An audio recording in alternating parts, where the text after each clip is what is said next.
Good morning and welcome to Friday Assembly. It has been a dynamite week and isn't it great that lockdown is finally coming to an end? We can get back to the good stuff, the business of people. That's right, our friends, families, churches, schools, judo, knitting club, rainbow spotting club, even charities. Charities? Whoa, man. I just want to get back to the good stuff. Pain and suffering. Ha! Well, what is charity?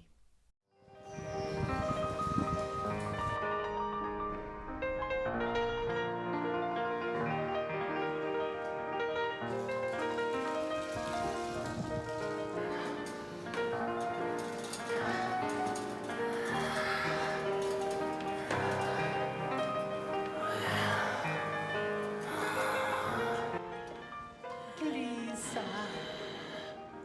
May I have some more? What? Please, sir. May I have some more? More? You want more? More? All right then, no problem. Yeah. Here's a little more. There you go, my love. All right, darling. Right, a little bit more, darling. Yeah, okay. That's a good boy. You go head off now. All right, my mate. Jolly-o. Charity, by definition, is generosity and helpfulness, especially towards the needy and suffering. It involves taking care of the greatest creation that this planet has, especially people. So, for example, you can't have a charity to help the poor and needy shoes, no, but you could have a charity where you give shoes to people who are poor and needy. And you couldn't have a charity to help out the needy porridge, but you could have a charity to help the needy out with porridge. And you can't have a charity to help support noses, but you could wear a nose that supports the ending of child poverty. And Red Nose Day is a campaign to end child poverty, one nose at a time. It's all about people versus things. God wants us to live our lives with overflow and mercy and love and compassion. That's His mark on the kingdom. What we do for others is help for Jesus.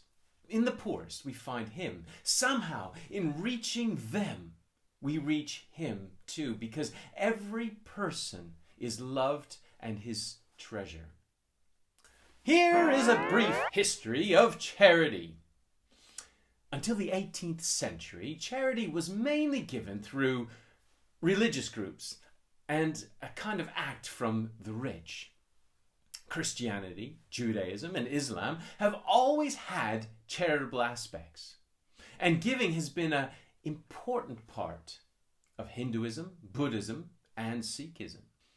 Charities generally provided education, health, housing, and even prisons.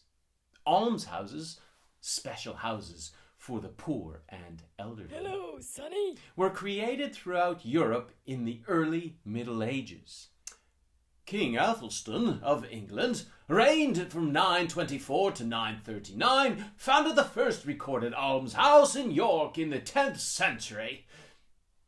In the 1700s, things really picked up pace in the charity world, and it became fashionable. So, for example, the Foundling Hospital in London started in 1739 by Sea Captain Thomas Coram. It was a children's home established for the education and health of exposed and deserted young children. Essentially, rescuing poor and needy children off the streets and giving them a safe place with food, water, and shelter. That trend continued to grow. As people's hearts melted, they became aware of the needs all around them. And there are loads of great charities today. Now, I bet you can name a few. So let's play a game.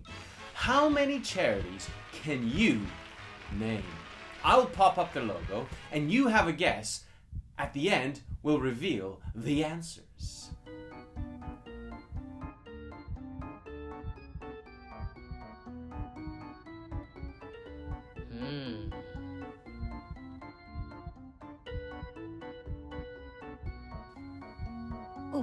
Ooh. I know this one.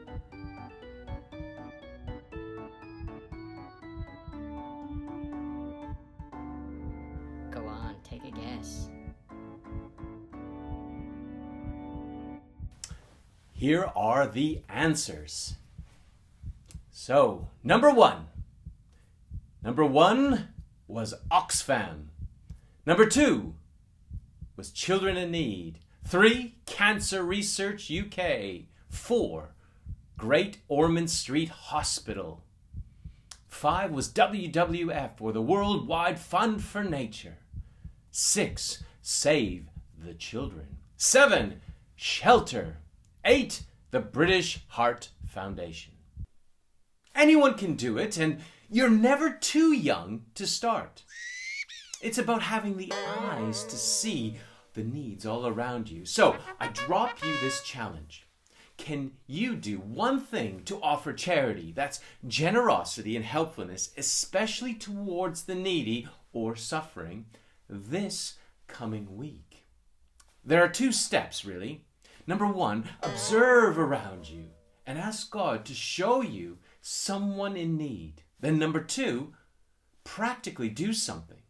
I know it's a bit tricky in lockdown, but the time is coming when it will be so much easier and we'll be much freer to do this. So you could make a meal and leave it on the doorstep of someone who is hungry, or maybe a very busy NHS worker. Write a letter to someone or phone someone you know who is feeling quite lonely. Or provide water or refreshments to someone working hard in your community, your neighborhood, like the postman, the bin man, the street sweeper. Who knows? Perhaps you could write a song about it and send it out to the world. Charity, oh charity, what were they thinking about? Oh charity, who is it for? We are given a little insight into what it means to help the world that God has created for us. In Matthew 25, verse 35, we're reminded of this when he says, I was hungry and you fed me. I was thirsty and you gave me drink. So that's our memory verse for this week. Let's pray. Dear Heavenly Father, we thank you that you are always there for us. And I pray that you give us the eyes to see those people around us that are hungry and thirsty and in need. And allow us to find ways that we can help be your servants here on earth. We thank you very much and we love you. Amen. Amen, and have an amazing week.